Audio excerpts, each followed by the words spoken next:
Hey guys, so this is a video on grounding because a couple of you have asked me to do a video on if we should be grounding into the Gaian energies at this time, if it's a good thing to ground into the earth with everything that's going on.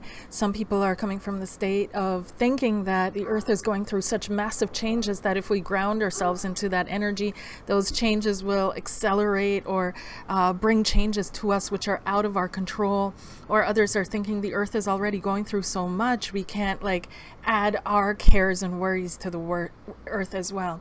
Now, yes and no is what I've been given, And the yes and no is not necessarily coming from the earth going through the changes, or a part of it is that, and a part of it is yes, if you connect in with these vibrations of changes, they will affect you in some way.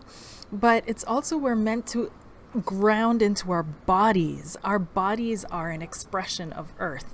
Our bodies are what we're meant to ground into. So when you're thinking about grounding into the planet and grounding into the energies of the planet, you're actually aligning your frequency to the frequency of the planet that the planet is currently emitting. And you're strengthening your connection to this world that we call home. But your groundedness into this existence at all occurs through your body. So then there's location where on the earth, because in certain places, as you know, as in a haunted house, I'm not quite sure if I'd be really comfortable there grounding into the earth or the surroundings of that place. That's where I feel much more comfortable finding a refuge in my body, right? And then there are other places that are, wide open spaces of nature that have been untouched. And of course, you can go and ground there and recharge and fill up your batteries. So it's very important to also look at your intention. Why am I grounding? Am I grounding because I'm feeling spacey? I'm feeling kind of out of it. I'm not feeling embodied. I'm not feeling in my body. Then you want to ground into your body. Is it because you're meant to hold a certain space and you need additional energy? Is it because you're aligning to the earth changes and you're aligning to the earth and going with what's happening on the earth? Then of course you want to align with the earth. Is it because you moved somewhere and you want to align yourself with that space and connect with that space? Yes, then you want to ground with the earth energies there. So have a look at why you're grounding, because there's a lot of information that's flying around out there, as we know, and some of it is very helpful, some of it is only helpful for a period of time, and then we have to learn something new. So this kind of goes in with that, where grounding into the earth was helpful for a period of time, especially because so many people that started off like in the 60s, 70s, 80s, right, with this new age, or that's not when it started, but when we realized how it really became a cultural norm and people started diving into it more openly. These were also very traumatized people, and trauma makes it difficult for you to want to ground into your body. Trauma makes it difficult for you to feel as if your body's is a safe space. I had a lot of work to do around the physical trauma that I'd had, right? And I talked about it a little bit in my video on fear, I think it was, and that was only a really short little snippet, but it was very difficult for me. A short little snippet of my story, and it was very difficult for me to ground into my body. That's why I needed that grounding into the earth. And the earth energy it'll hold you, and it'll hold you safely. And you can connect to that earth energy and connect to Father Sky, and you're the bridge in between. However, we're meant to be fully in our bodies, right? So the spiritual master is not just a master of opening up and astral traveling. They're also masters of the here and now, and being 100% fully grounded, fully present in this realm, in this dimension, right? So you have to, find that balance for yourself. So trauma makes the body feel unsafe. So what you want to do before you ground into your body, if you're feeling that and you're feeling this inner resistance, right? Because you're going to have to build a space within yourself of love. right? And I keep mentioning, I keep recommending this meditation that I'm going to walk you through at the end of this video, but also post a link to the teacher who teaches this on YouTube. But this helps you build a space within yourself and transmute the energy of feeling unsafe in your own body, and which leads to a sense of being disconnected or uncoupled or not fully grounded. Another thing that you want to do is say mantras, right? So Louise Hay had a mantra that my mind and body work together in perfect harmony. My mind and body work together balanced and harmoniously, right? So whatever works for you, whatever variation, take that and repeat that over and over and over again.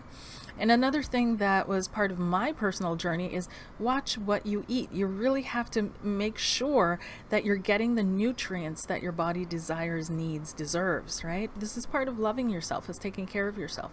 So I, for example, had a vitamin D B12 low, and I wouldn't call it a deficiency, not yet, but it was I was running low on the B's. And so depending, like potassium or other vitamins and minerals, if you're running low on it, this can also contribute to feelings of shakiness, disconnectedness, lightheadedness, feeling like you're not quite here, have ramifications upon your nervous system, right? So you want to make sure that you're getting all your nutrients and vitamins in perfect balance and not rush to conclusions about what's occurring with you, right? Really take care of your physical bodies here as well. So that being said, how do you get grounded if you feel like, you can't ground, you can't get into your body? Well, the first step is to create a safe haven in your body. And this is where meditation comes in. And it really helps, like I said, to do this meditation, which I'm going to do with you now. So it's very short, very quick. You can extend each part of it as needed, right? But I'll just walk you through it quickly so you get the steps. And the teacher that I'm posting below calls it the 3 gems. So you want to find the stillness in your body, right? When you're closing your eyes, you're sitting in a peaceful space, and then you listen inward. Sorry, there's a bee locked in here. I've got to go save her. 1 second. So when you're sitting, you want to go inward. And when you're going inward and you're sitting perfectly quietly, your eyes are closed, you're not really looking anywhere. What you're doing is feeling. You're diving into feeling, right? So first you're feeling just what's in your body. And whatever comes up, it's all okay. And some of you are going to be carrying anxiety. You're going to be carrying fear. You're going to be carrying distress or anger or what have you. So whatever's there, just allow it to be there. Don't fight it. Don't resist it, because what you resist persists, right? So just allow it to be there. And now it may be uncomfortable for a moment, but you got to tell yourself, I can do hard things. Then you got to find the stillness within you, right? And you do that by just feeling that still space. And if you can't feel that still space, listen into the stillness of your body. Listen into the stillness of your body. And as you're doing that, you're taking deep breaths. Before you start this, and I forgot, you're taking cleansing breaths, 3 to 5 cleansing breaths, and then you start this. And while you're doing this, you're also deeply breathing into your body. Your breath will signal to your body that you're safe. It will signal to your body that it can relax, right? So you're allowing the tension to leave your body. You're feeling into that stillness in the still space. Whatever arises, you just allow to be. You go into this observation mode.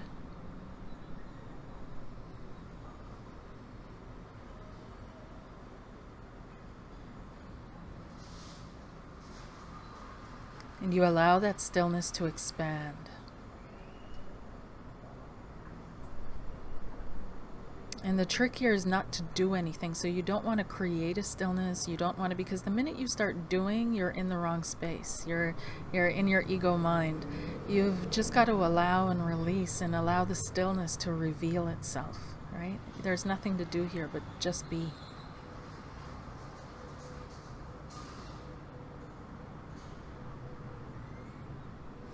And once you've found that still space and you expand it, the next step is to find your heart or your mind, right? And to open that up. And when you're opening up, you're becoming like the sky. You're becoming the background of the sky. So not the sky and the clouds, just the sky. And whatever arises, that becomes like the clouds across the sky. So here you are, you're sitting in stillness, wide open like the sky. Unfocused on any thought or anything in your mind, and just feeling into the stillness, feeling into the expansion and the openness. And the third gem, when you have that, is to let yourself fall in trust. And the feeling here is warmth. You're letting yourself fall into warmth. And you're picturing this warmth all around you and within you. So you've got stillness, openness, whatever arises, and total warmth, like a child falling into the arms and the hands of a loving mother. And for some of you, this may be difficult to picture, right? And the first time I heard this, it was because my mother was very, I wouldn't say she was, she was very practical, right? So she wasn't the type to always tell you that she loved you or give you big hugs or whatever. And so when I had to picture this warmth, like a child falling into the arms of a mother, I thought that would be the easiest thing in the world for me, but it wasn't. So I had to go into the feeling I had when I held my daughter, right? And reverse that into how it feels, what if my daughter were me? And that was how I got into that feeling. So if that works for you, picturing yourself holding someone you love and then picturing yourself as that person that you love, use that, but find a way to make it tangible, this feeling of warmth and love, so that when you have the stillness and the openness and the relaxation, in spite of whatever may be there, in spite of the fear, in spite of the anxiety, in spite of the anger, in spite of the frustration, in spite of the whatever it is, right? And then you step into this warmth, just watch what happens and occurs. Right? So that's one way to ground yourself, because this way you're tapping into your primal base energy. You're tapping into the truth of who you really are. And this is the healing energy that rises up within you. And this healing energy, you can work with the 5 elements. So you can ask to see, what is it that I'm missing, right? What element do I need more of? Do I need more air to loosen things up a bit? Do I need more water for feeling? Do I need more earth for grounding and stability? Do I need more fire, right? Which element do I need more of here? And for those of you watching this video, it's probably going to be grounding, right? So you're going to tap into the earth frequency and allow that, and not Gaia, but just the earth, right? Earth frequency. Allow that to fill you and feel how you feel more stable and grounded within seconds. Then the next thing, of course, I think I mentioned walking barefoot, but then if I didn't, I'm mentioning that now. But the next thing, of course, is salt baths, right? So salt baths are really beneficial and good, as you must know, but you can also create a salt spray, which is what I do. So I've got salt, Himalayan salt, and holy water, blessed by a priest who really believes, and that's the key. And so I use that to spray around myself and just cleanse my energy, neutralize any energies, ground myself as well. Then there is so we've got the walking barefoot, vitamins and minerals, of course, the meditation, salt baths, singing and humming. Humming will stimulate your vagus nerve, and the vagus nerve stimulates your parasympatheticus, right? And that is what gives you the sense and feeling of calmness. So while you're humming, you can be humming Om.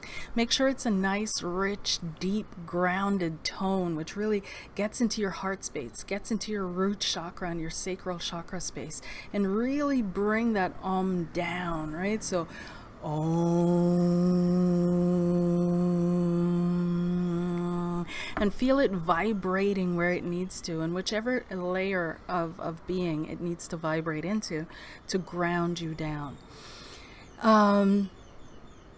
Hugging. sports, yoga, anything physical. There's a reason, right, that monks or Tibetan monks, Hindu monks, you know, after enlightenment, chop wood, carry water, chop wood, carry water, because physical activity, especially focused physical activity in service to others, will ground you, right? You're not focused on yourself and feeling spaced out and how you feel with your body or how your body and mind connect. You're not, you know, the big eye is not turned to you, like focusing on everything and making everything even more tangible, right? It's focused on other things, and so whatever's going on with you, it kind of balances itself naturally out, right? The rest of your consciousness takes care of it. So not focusing on self and physical sensations, focusing on service to other, focusing on anything physical, right? So sex, eating, sports, yoga, right? And that will help you ground as well. Hugging a tree and picturing yourself as a tree is something that will help you ground too, and bring you connected into connection with this physical realm and the physical existence of which we are also a part, and we have a reason for being here. And that brings me to the next step, is that some people have difficulties grounding in because deep down inside, as children, they were taught that the physical existence is bad, or having a body and bodily needs is dirty or bad. And so when they start to open up spiritually, it becomes difficult for them to accept this physical expression as well as something divine, right? Especially women. And so that's really important, to dig into that feeling and dig into that emotion and or that thought pattern and transform it, transmute it. Realize that the physical existence is divine. It is good to be here. It is it's perfect that we're here. It is life is enjoyable, you know, and you are good, and your body is good, and it is good that you are alive and here and female or male, as the case may be, right? Okay, you guys, so I hope that helps. As to the actual question, if we should still be grounding into the earth at this time, it's like I said in the beginning, to come full circle, it depends on your intention, right? So if you're grounding into this physical existence, you want to ground into your body.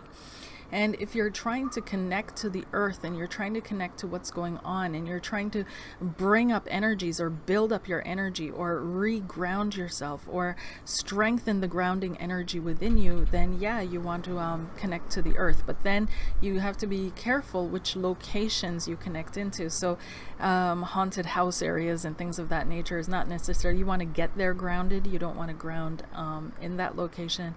You want to look for places that have clean, fresh, bright sunshine energy.